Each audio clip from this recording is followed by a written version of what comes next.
Hey there, welcome to the Breakthrough Creative. I am your host, John McDavitt, and this is the place where we talk about the business of art and the art of business. My guest today is a master sculptor who has sculpted for collectibles, for comic book companies, Marvel and DC, who sculpts for the toy industry, and who is a pumpkin carver. This guy is a master at his craft, and we are going to get to meet him and learn about his journey and what makes him tick. I really enjoyed my interview with Ray and learning about the man behind the art. Now, before we get into our episode, would you please subscribe to the YouTube channel? If you're watching on YouTube, if you're listening on Apple Podcasts, will you please follow me? And if you'd leave a 5-star review and a rating, I'd really appreciate that. This helps to get the show known. If you'll share it with artists in your life, people who you know want to make a living from their art. Maybe you know a sculptor. Maybe you know somebody who wants to get into toy design.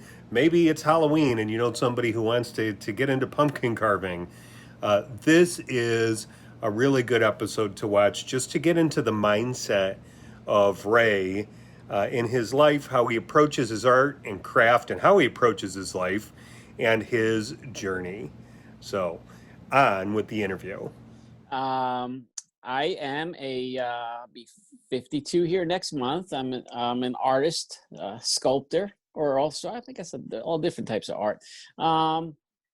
Honestly, I like to play. I like to play with materials, make things, and I go through in pursuit of this sort of finding those things that fulfill me and keep me in that creative mode. I find that over the years, my career or whatever has flowed around in different ways. And sometimes I think, oh, is that because I have a lack of focus on where I want to be? Oh, it's good. I'm kind of discovering this, going there, playing, and I tend to be a very focused sort of artist when I get into my whatever it is I'm into. So I'll go deep into it, sometimes for years or whatever, whatever it is I'm focusing on, I'll play in that realm and discover possibilities within it. And my life has taken me into this sort of Halloween genre, and I'm really not into, recently I did a post that I don't watch movies. I'm not into pop culture much. I don't interact nearly as enough with other individuals as I know I should. Like I feel like I could be so much further in ideas that I have if I collaborated more with people, but I tend to do these like solo dives into what it is I'm interested in. First and foremost, when I said I'm a sculptor, that's really, I know my life. I absolutely 100% know what it is that that's me, that I'm meant to do and creating art is an aspect of it. But more importantly, I like to inspire individuals to fulfill or dive into what it is that they aspire to be brave enough to pursue something just for the fun of doing it, not for any other reasons. So because often like we look around and try to justify why should we do something. Well, is there going to be money in it for me, or is there, and I'm going to be able to make a living from it, and we want to look around the world around us to make sure that it's been done. And that's a huge mistake because we are all so unique, and it's so important to pursue yourself, and imagine how difficult it would be to look around the world and try to find someone that looks just like you. People look a little bit like you, the similarities, but in order to really dive to your full potential, you got to be brave to just do something, to really, truly 100% step into a direction that has an immense amount of unknowing, so that you can get that immense gratitude and fulfillment from pursuing that. So to me, that's a number one. any one of my kids, you know, if you ask, what does dad talk about? Does he talk about art the most? They're like, no, he's always talking about that sort of spiritual stuff, pay, you know, I'm telling the kids to, hey, pay attention to this or that, or, you know, be accepting, you know, just this sort of other stuff, the real stuff, you know? Yeah. And Where did at least that for come me, from? Where did that I seed, and how did that come up in your life? think it comes from contrast. It comes from mistakes. It comes from being forced to be awakened. You know, it But comes it had from, to start somewhere, right? Is it yeah, something that kind of built over time, or is it like, I think it built over time for sure. okay, And there's key moments in my life where it kind of got catapulted a little further. yeah, Um, but I guess, you know, like starting out, all right. So I went to college for illustration and education. So I wanted to be an illustrator.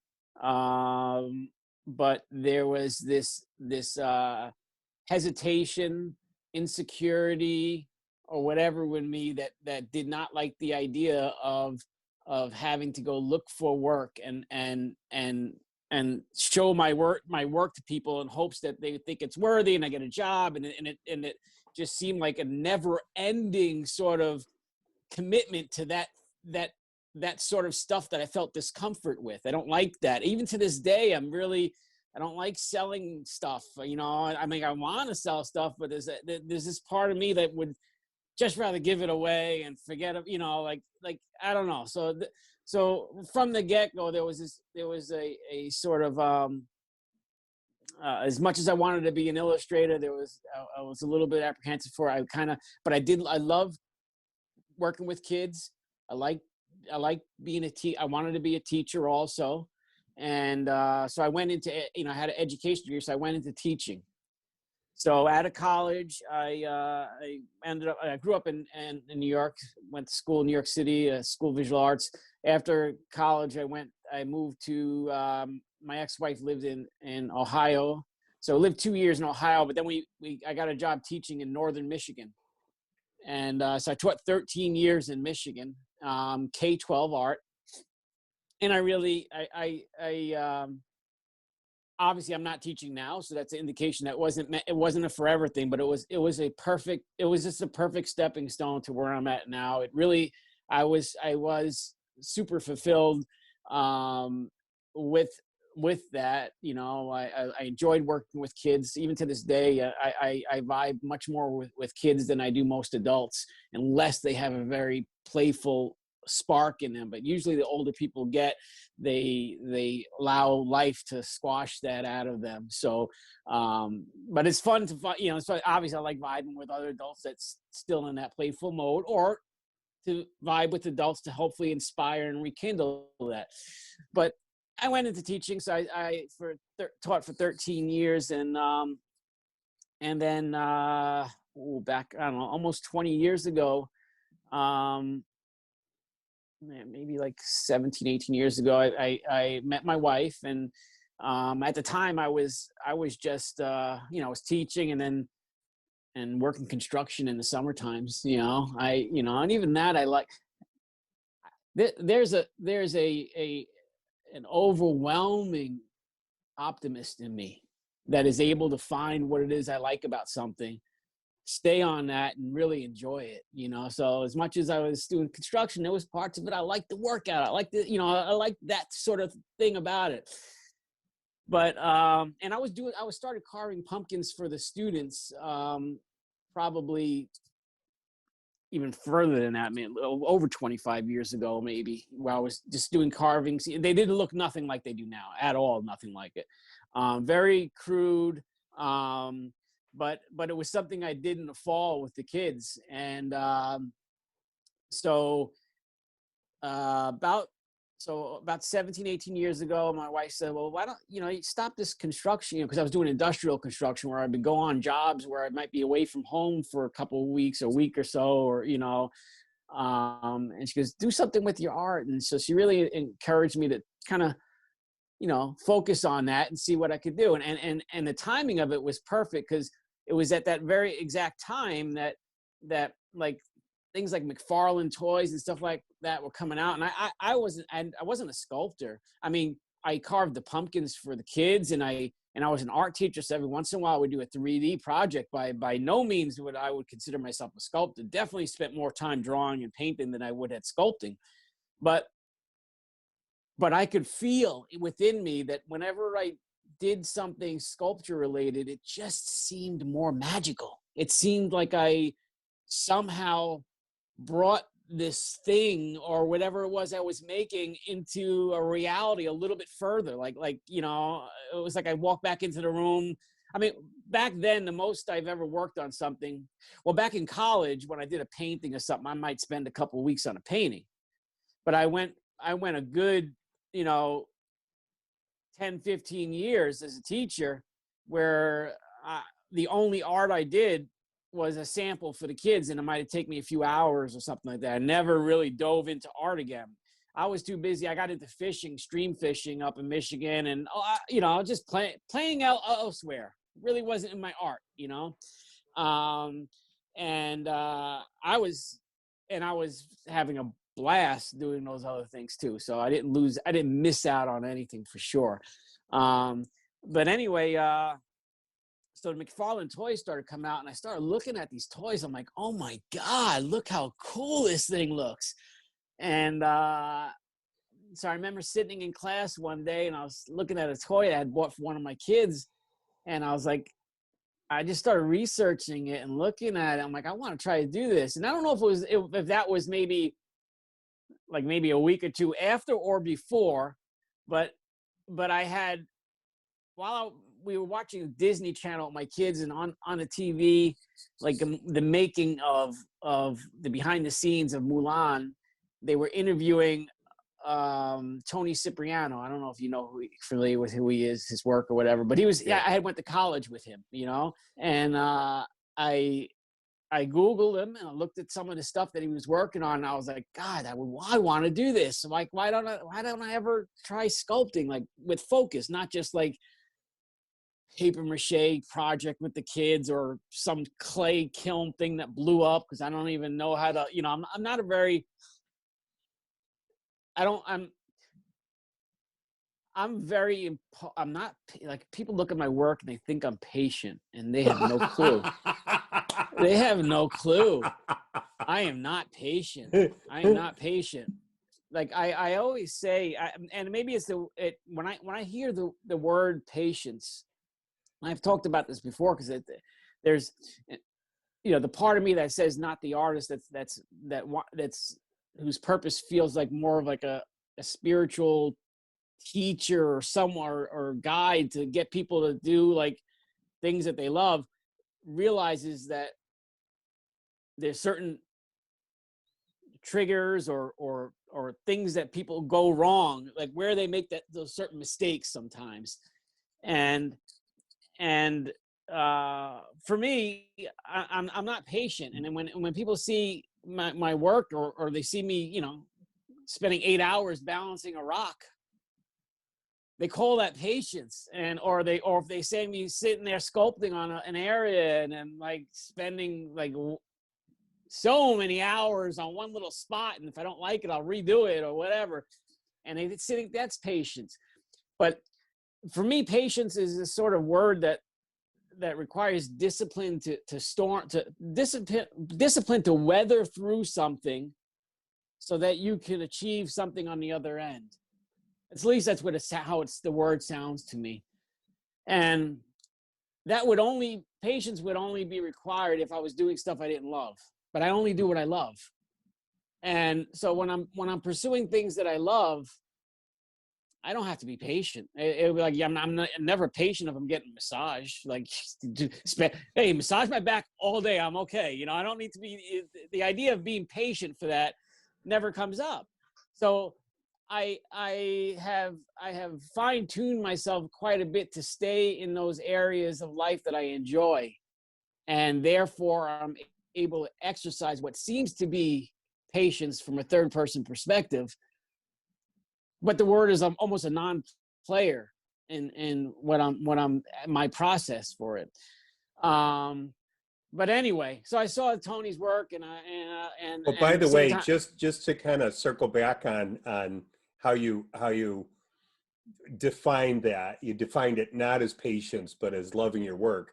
I suspect when you're carving away at an area or adding clay or you're working on sand, you look at your watch and time disappears, yeah, I don't even have a right? watch. Right? Yeah, It's I or don't the have a, sun is yeah, going down and you're like, fuck whoa, the day yeah. is gone. Oh my Oh goodness, yeah. right? Because you Matter just of love fact, it. when I got into sand sculpting, I was a commercial sculptor at the time, and a lot of the guys in the sand sculpting circles are full-time sand sculptors, and that's how they make their living. And I was just doing it once a year. I would just like, okay, I'm going to go to Italy for a couple weeks and do my annual sand sculpting, or I'm going to be in Moscow or wherever the hell I decided I wanted to take a job, because I was getting asked to do certain sand sculpting jobs, but even to this day, I hardly take any of them. If like now I don't even take any, I just want to do my own thing. But back then I was real choosy on if it was a place I wanted to visit and what was the design, what did we have to do? Do I have freedom, this or that? But when I was there on almost all those sand sculpting jobs, I would work 12 to 16 hours a day, whereas the sculptors were only required to work 8 or so. And they would get angry at me because they felt I was taking their work, or like there was some sort of competitive sort of thing. Like I was in, like if I showed that sort of, that's unfair because it's going to be either expected of them or they're not going to be able to compete against me on another sort of job. Like it's some weird sort of thing. And this is the mentality that happens when you really aren't pursuing what you love. And earlier when you were talking about a friend of yours and taking work, like I am the least worried of anyone taking anything from me. Matter of fact, I try to give everything I can give. Any advice I have, there's not a single, not even a single, like none, zero trick, or because I don't even think there are any tricks, but there's not a single bit of information that I find valuable that I'm not trying to share. Like I see if I it. I find it, see it on your Instagram all the time. You're like, okay, I'm gonna sculpt this face into this potato, and you're generous. I won't say you're giving it away. I'll yeah. say you're a teacher. So you met this friend, or you contacted this friend again, right? Yeah. So I flew out to New York and I visited his studio, and I was like, I want to sculpt. I'm like, this is so cool. I want to do this. And so I came back home, and I was living in Michigan at the time, and I just I bought some Sculpey, but within like a week or so, I started with Sculpey, but it was like so soft, and I'm pretty heavy handed, like grabbing stuff, and like I'm like I'm getting fingerprint. I just finished that area, or it was just too soft a material. So I discovered the sculpting forum around that time. Randy Bowen Designs had a forum on his site. Shiflett Brothers, all this sort of sculptors were starting to kind of trade, just share information and pictures and progress on these forums. And so I found out about this stuff called Castelline. So I tried the Castelline, and I started to sculpt. So I was okay. I'm gonna try to sculpt this. I started a Wolverine figure, and I got halfway through it, and I posted it on Bowen Design. Familiar with Bowen Designs? Yeah. Okay, so I posted on Randy Bowen's site, and a couple days later, he contacted me and wanted to produce it. So at the time, it was my goal to have, like, I was like, you know what? If I could do 1 or 2 paid gigs a year in supplementing my teaching, I'm in heaven, man. I'm like, that'd be so rad. Imagine that, how cool it would be to do that. And I always say that it's so key when you want to have movement in your life somewhere. It is so incredibly important to be satisfied where you're at. Like, I really enjoyed my job teaching. I wasn't like, oh, I got to get this sculpting job because I can't stand working with these kids and this is annoying me and that and all this noise. Like I wasn't there. I was very happy with where I was at. So when you're happy where you're at, you could let your present conditions be. They're out of your mind. You're not giving it any sort of focus or attention. It's not an anchor to you. And I then started to dive into this little sculpture, and like I said, literally within a couple of weeks, within a couple of weeks of putting that post, I pretty much had my first sculpting job. And he was like, I explained to him, I'm like, well, I've never done this before, so be patient as far as deadline, because I've got a full-time job, and he was cool with it. And so I did my first. It was a Wolverine sculpture. He had no shirt on, just kind of claws, just his claws were out. He was standing on like a little hill. And so I did that, and then I wasn't even done with that. He had another job lined up for me, Sabertooth. I did that one. And by that time, I was working on a Sabertooth one.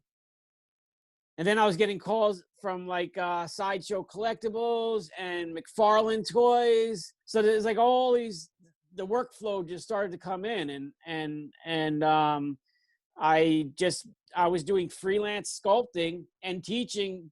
I did that for 2 years. Like I'd bring in the projects and sculpt them in class, kids watching. So I'm like, all right, our next, we did a lot of sculpture projects, with the students, and they love being able to see some of these things unfold, and so I juggled those for 2 years. And then Warner Brothers or DC Comics offered me a exclusive contract that had like insurance and stuff. So I resigned from teaching. I went into commercial sculpting, and then and I didn't have, like I said earlier, I'm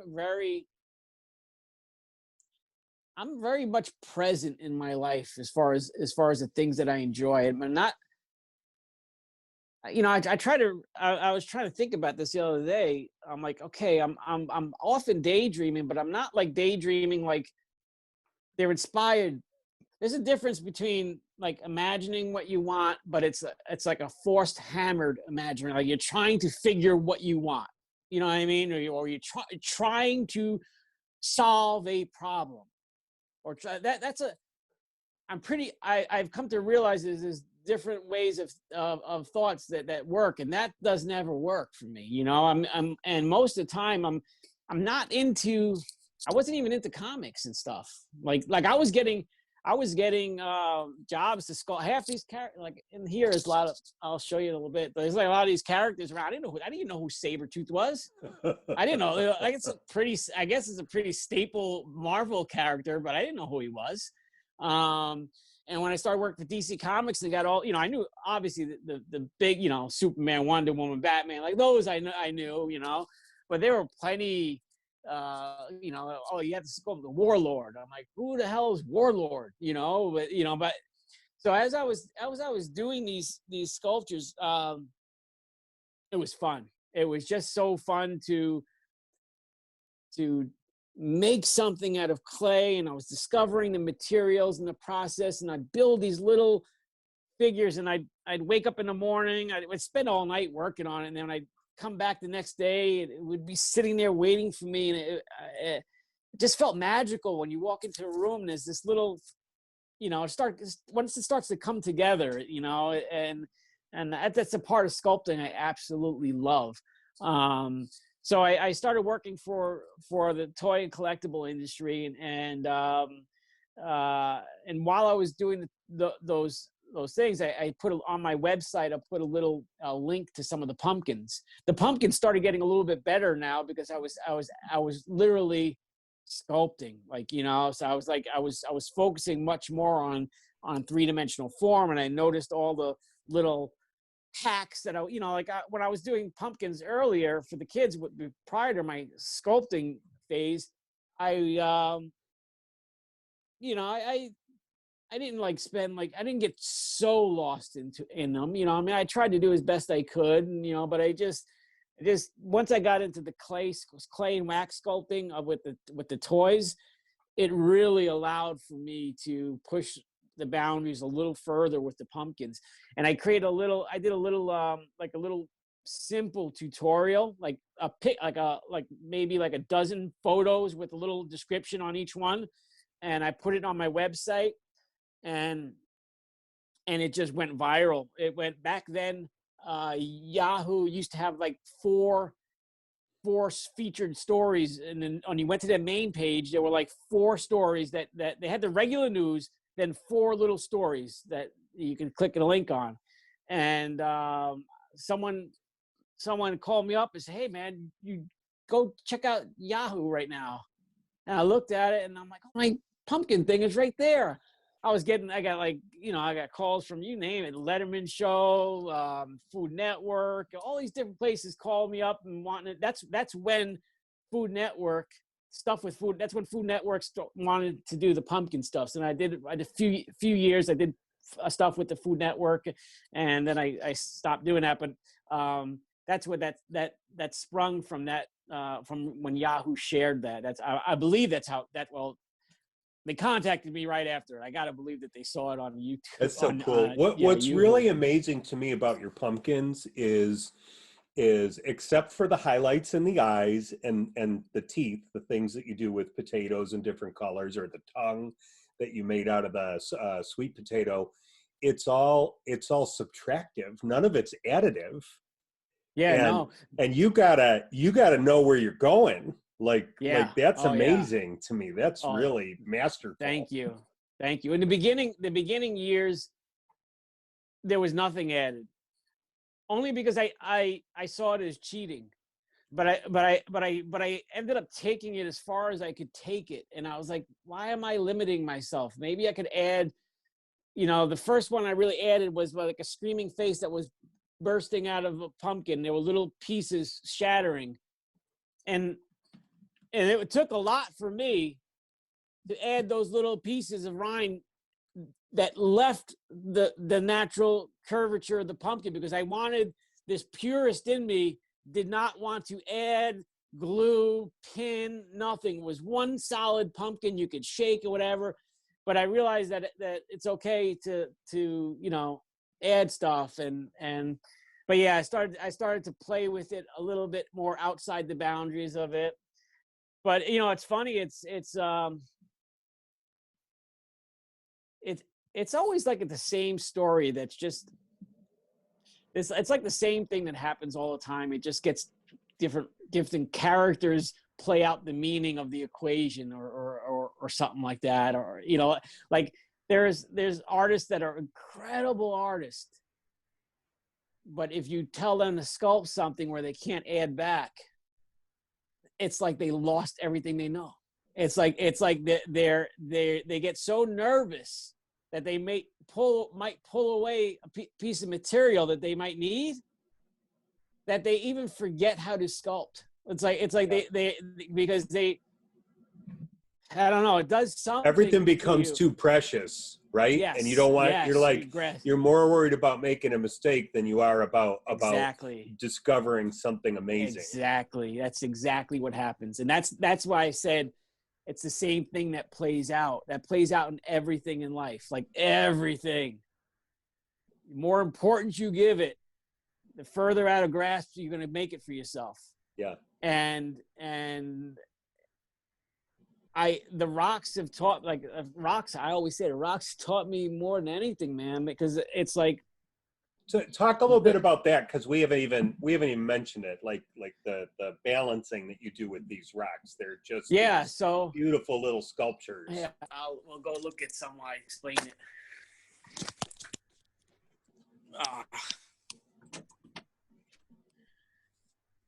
Yeah, so anyone could do it. Yeah, anyone could do it. Any I don't need to teach you how. I don't need to teach you how to walk. You already know how to walk, right? But if you needed to walk a plank over the Grand Canyon, someone better teach you how to remind yourself that you know how to walk. A straight line. Let's see, how do I turn this around? All right, so these are all. See, that's gorgeous. And tell the audience Oh, my mic fell like out for a how second that stuff here. is held together. What's that?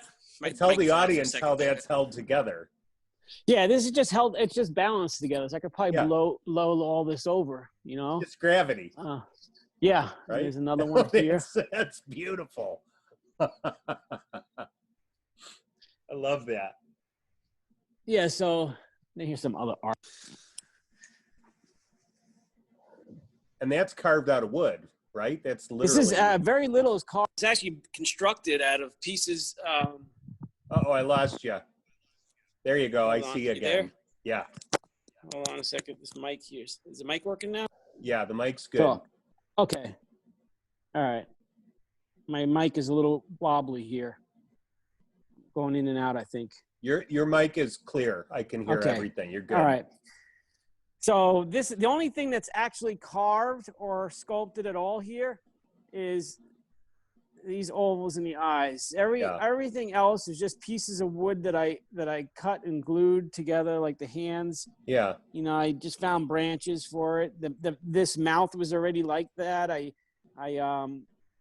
ground out the inside of it and put those little teeth and stuff. You know, but I try to keep it as natural as I can. And there's a bunch of stuff here. Yeah, that's gorgeous. Same thing here, like all this kind of, I got for a good part of my work, I started to play with natural materials, and I love finding and discovering things more than the sculpting aspect. And it's only been like this last couple of weeks that I started picking up clay again. Yeah. There's the elephant. That's the original sand sculpture. Yeah, that's absolutely gorgeous. How tall is that, Ray? The actual sculpture? It's probably about, I think it was about 8 or 9 feet. So let me take it back into my workspace here. There's some more stuff there. Grimgore. How old are your kids? They range from 14 to almost 30, I think. So are they like, they grew up in a wonderland kind of a place? Yeah, huh? yeah. They're kind of numb to it a little bit. Sure. I think, you know, I mean, at first, it's the older kids. So it's when I met my wife, she had 2 and I had 2, and then we had 2 together. But the older 4, I started getting into sculpting right about the time that they were in kind of like middle school and stuff and high school years. Yeah. So it was kind of neat because I'd get like all these, like, I was doing stuff with World of Warcraft and all this stuff that I'd get at the house, you know, job perks and stuff. So it was always cool for them and their friends to come over. And I guess it's, you know, but my younger kids, they absolutely 100% grew up in this, and they can give a shit less about really any of it. You know what I mean? Are any of them artists, or are they kind of, they've got other interests? There's a couple of them that dabble in it and like and are considering this, you know. So yeah, but cool. They're all got all each one definitely has their unique interest that's different. They're not into like the Halloween carving type stuff, though. Yeah. You know, that's cool. Different interests as it should be, right? They No, I don't. I'm really laid back on they do them. They absolutely do them. However any one of my kids wants to be is how they can be, and I don't ever try to coax them into doing something that doesn't naturally come out for them, you know. Yeah. But so you were talking, you showed us the balancing stones, and you were starting to talk a little bit about that. Oh, because you mentioned how you hit the nail right on the head when you said it's when you put too much sort of importance on something it's when you can't. That's what prevents us from doing it, whatever it is. It prevents us from realizing. I like to use the word realizing because realizing doesn't require anything. It's like it was already there. You just realized it, you know.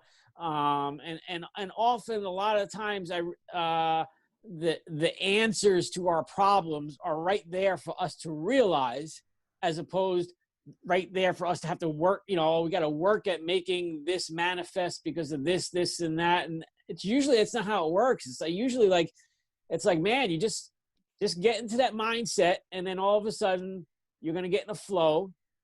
I honestly, when I'm creating art, my wife asked me the other day, I wanted her to listen to this podcast or something, or she wanted to listen to something. She's like, well, I didn't want to listen to it, while I was doing this, because I want to give my full attention.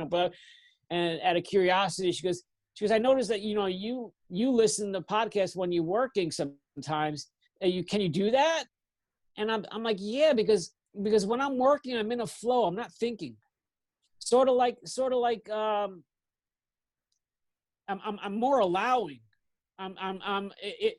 You don't think how to dance when a song comes on. If you're a true dancer, or if one of your favorite songs go on and you don't give a shit who's looking, you're not trying to think about the movement to do. You let that music go through you and you flow with it. No matter how silly you feel, you allow it. Mm-hmm. And that's sort of what happens with the art. For me, at least, it's I spend a lot of time, and I also spend a lot of time, like when I'm doing artwork, a majority of the time is just sitting quietly looking at it and not even thinking, just look like almost basking in it, and okay. And then I wait for that thing to feel inspired to work on this area.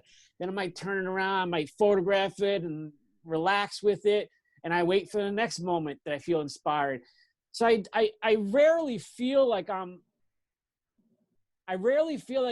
am doing it in a way. I mean, I know that I'm doing it, but it's not like I'm so into it that I can't concentrate on listening to something.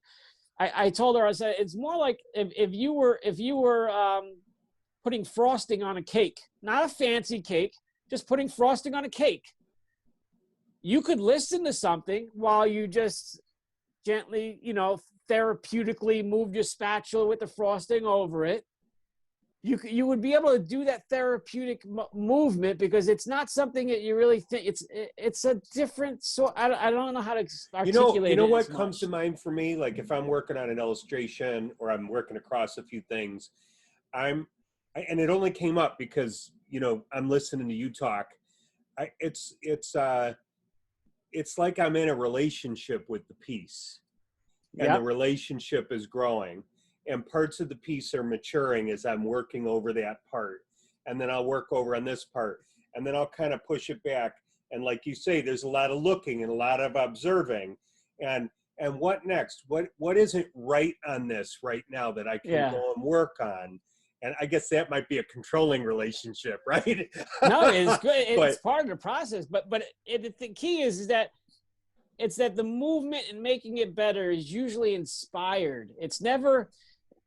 Sometimes people get too caught up in the importance of what they're making and not enjoying the process. So they're not listening to those inspired things that they should do. Instead, they worry and they try to wrench at it. And that's not how you get it any better. It sounds counterintuitive, but it's a more in the same, like those rocks couldn't put up themselves. I had to, of course they're elaborate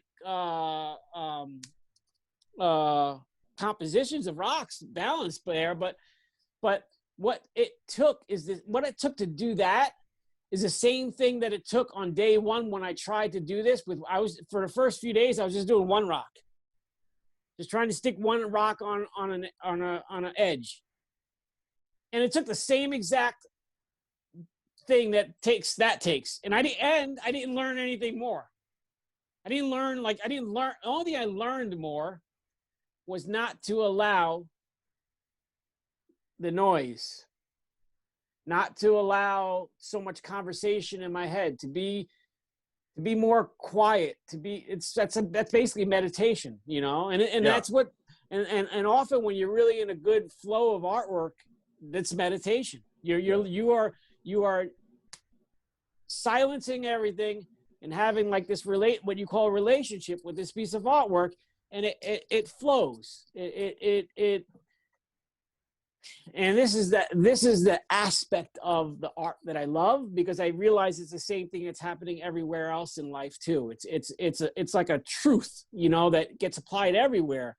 And sometimes I'm very surprised when I see such talented artists, but they don't see how that pattern is playing out everywhere else in their life.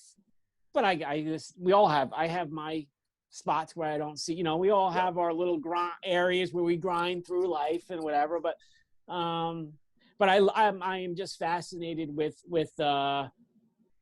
this sort of that part of creativity or Well, and I like that things.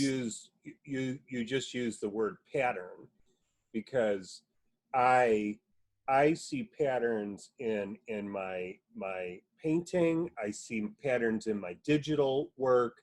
I see patterns that relate back to that in my relationships. Yeah. You know, in real life with people, it's Yeah. really interesting how that stuff flows in and out of each other.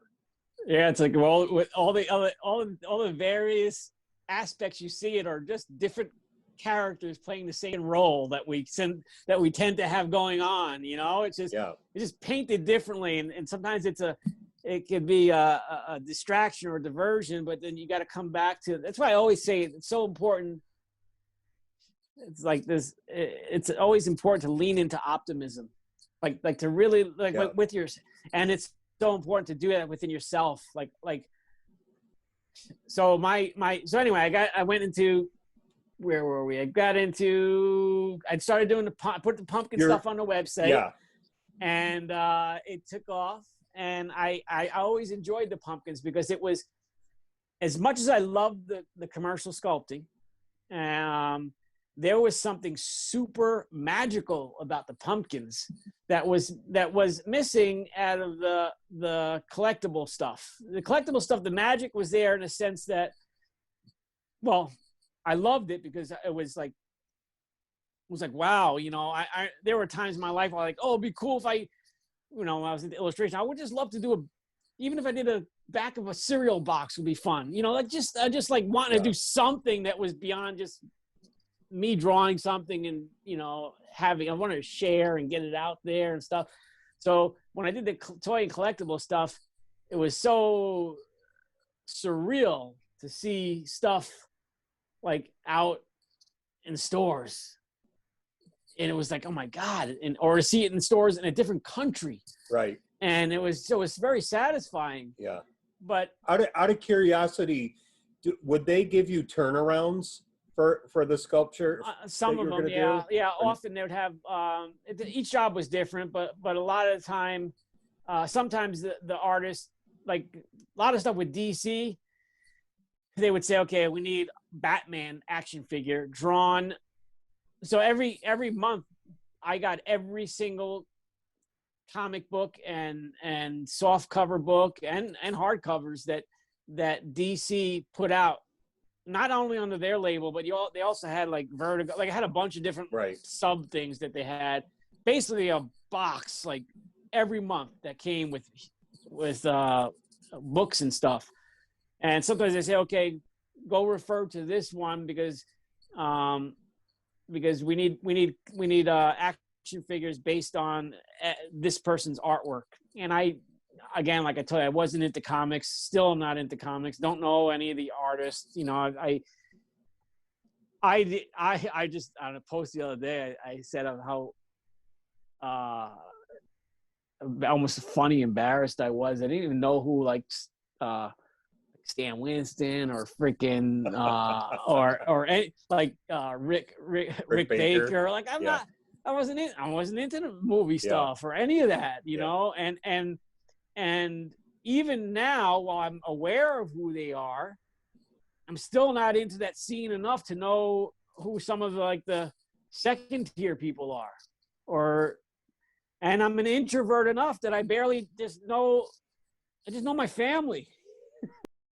I wouldn't trade my life with anyone. Like I feel like I do what I want and make what I want and share and have fun and playful. I'm enjoying life. And I tell her, I'm like, well, it was important. I think for the story I'm living out, and it's not over at all, anywhere over. It's like it's still in the beginning as far as I'm concerned. It's almost important for me sometimes to be able to deliver that message, meaning like with proof that, hey, here's this guy. He doesn't have he doesn't have a whole bunch of shit. He's playing with, he doesn't even have the money for this and that. So he goes out and collects sticks and rocks. Like you can make anything from anything. Like there's a part of me that feels a little bit more, not that finances is the only way in which someone could suffer, because it's not. Because it's not even, that's what life showed me. Like that's, I'm not suffering at all. Yeah. Most people couldn't live a day in my life on some of the things that I'll do, because in the same way they couldn't hold those rocks because they get too close up to it. They get so nervous and drop it all. Some of the things, the risks that I would take or this or that, I just kind of flow with it or whatever. And they would find that too, there's some artists that I worked with like, man, we got to practice this first. I'm like, practice? Why? Let's just do it. Let's do it. Let's do it on the spot. Let's be the first to do it in front of public. And we'll practice what it is like then. I'm not a big practice person. Do you like being on the edge of the knife a little bit? When it is what I love to do, that's all I'm at. That's all I'm always at. Remember I explained the thing about patience? Yeah. In a way that there's an equation to that thought that overlaps this knife thing that you're talking about. Yeah. That I don't feel like I'm on the edge of a knife. I just feel like I'm discovering the thrill of discovery. Everything that's discovery is the edge of a knife, because it's at the tip.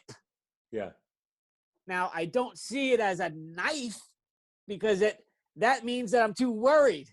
Right. And I'm grasping too much, and something's going to happen.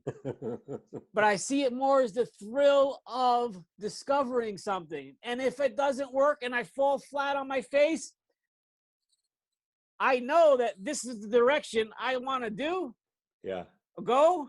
So that falling flat on the face gets transmuted into some sort of discovery of refinement. It gets turned into a lesson, because you get up and you get better at it, instead of saying, oh, you know what, I knew that was going to happen, I'm scared of this, and this is too, it's not a failure, it's a discovery, right?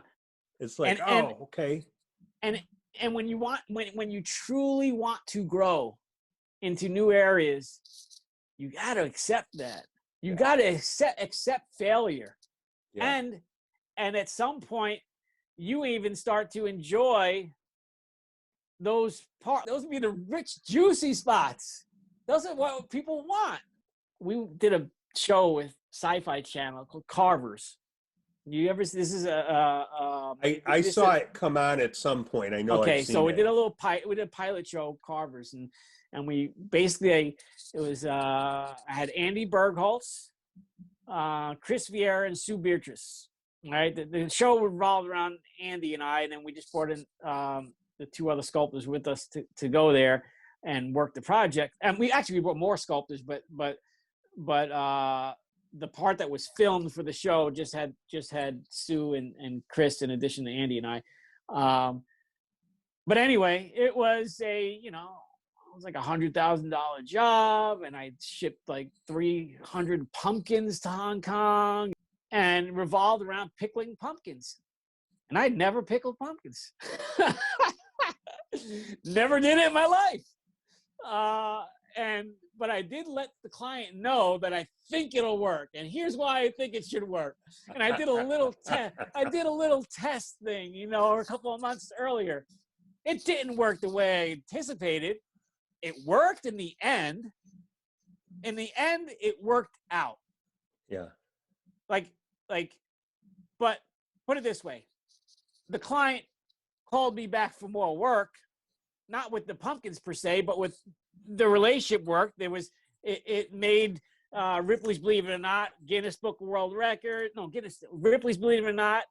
But because the newness of pickling pumpkins was like so new, like, it's like, yeah, you can put a piece of pumpkin in vinegar and it'll last. I mean, that's not the problem. Now, do an intricately carved thing and try to get it to stay in there, displayed a certain way. Like, when you add more requirements, you add more liabilities. It's like, it's too much of it. The more important something gets, it's like, okay, we got this guy. So inevitably, there was things went wrong. We solved them as they went wrong, but to the extent that they went wrong, some people couldn't handle that. Yeah. And that's okay. That's an indication that maybe it's not for you. And then at that point, you have two choices. You either refine what's meant for you, but don't ever try. But most people try to escape everything going wrong, and they just stay right where they're at. You have to choose carefully what you want and accept that things are going to go wrong. And that's okay. You're going to fix them the best you can and learn and keep going forward. I tell people I probably broke through more. A lot of people like carving pumpkins because it breaks through and I broke through more than anyone on the planet, I think. I really honestly think probably that. have. Yeah. And therefore I know how not to break through more than anyone on the planet. Yeah. Like, you learn through mistakes. If you don't learn through mistakes, you're just lucky is all you are. You haven't really refined it yet. But as you push through mistakes, you begin to either you refine it. You refine what it is that you're trying to learn or do or whatever.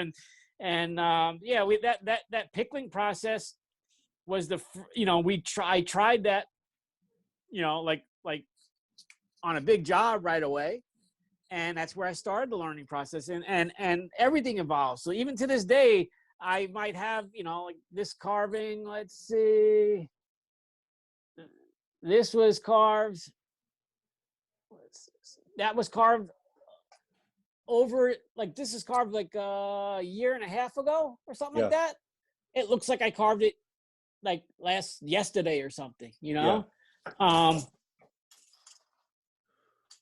Yeah, that's gorgeous, and it's pickled. It's in an aquarium, right? Yeah, it's just in vinegar. Yeah. Yeah. But in order to be able to do those things, you got to be able to go through that. Yeah. And then when I go through it and learn it, I don't want to be like, oh, I don't want to tell someone how to do it. No. Yeah, you shared it on Instagram. I always say the only reason I don't share more has nothing to do with trade secrets, because I think I've shared anything worth sharing. The only thing I don't share more is just because is like an insecurity I have of I'm already judging how I'm doing it in a way that's not healthy. Like, I don't want to. I'm gonna make this, but I don't want to videotape it right now, because that if I'm gonna do that, then I need to get out the right tools and do that. I don't want them to see me hacking at it this way. I almost cut my finger because I'm not even. I'm leaning over this. I'm leaning over boxes here, trying to cut something on the bandsaw, exposing how of a hack I could be sometimes. But I know. I tell my kids all the time, I'm like, just trust your dad. I'm like, we're gonna have everything. We'll have everything we want. We already do, I feel like. But I say, my journey is to fully accept me, so that I share the fullness of me, because that is where even more value comes. When not that you see, look at this amazing thing that he created, and there's the finished piece, but look at this amazing thing he created with all of the stumbling and weird, quirky ways he did it. It's that bravery to step. It's just another layer of what's required in life as far as the patterns I'm seeing, is to step into who you are and share that, so that you're sharing who you are judgment free. Hey, Ray, thanks so much for being my guest, man. I really appreciate all of your insights that you shared about your journey and about how you approached life. I just love that you were a teacher who you weren't even into sculpting, and then something caught your eye, and you're like, I think I want to sculpt some, and you started to share it, and then next thing you know, you've got people in the industry who are going, man, that guy can sculpt. We want to work with him. And so that leads you to Marvel and to DC, and then to leaving teaching to pursue your art and your craft, and then getting into sand sculpting and carving pumpkins, and it leads to TV and all this stuff. And yet I see you pursuing a life, and that your life isn't just about the business. Your life isn't just about your art. Your life is about living, like really living. And I think my biggest takeaway from you was leaning into optimism. I see that pouring over everything. Your optimism for taking chances, trying new things, pursuing your craft, leading your family. So much good stuff in there. If you want to find Ray Villafane, you can go to villafanestudios.com or follow him on Instagram at Villafane Studios. I have the links down in the description. You can find them there. That's it for this week's episode of The Breakthrough Creative. I encourage you to get busy about the business of whatever it is you need to do next to make a living from your art. Is it something business related you need to do? Do you need to learn how to sell better? Do you need to get better at whatever your creative craft is so that you can use that to solve problems and earn a living? I am John McDavitt on behalf of The Breakthrough Creative. Thanks for being here, and I will see you next time. Cheers.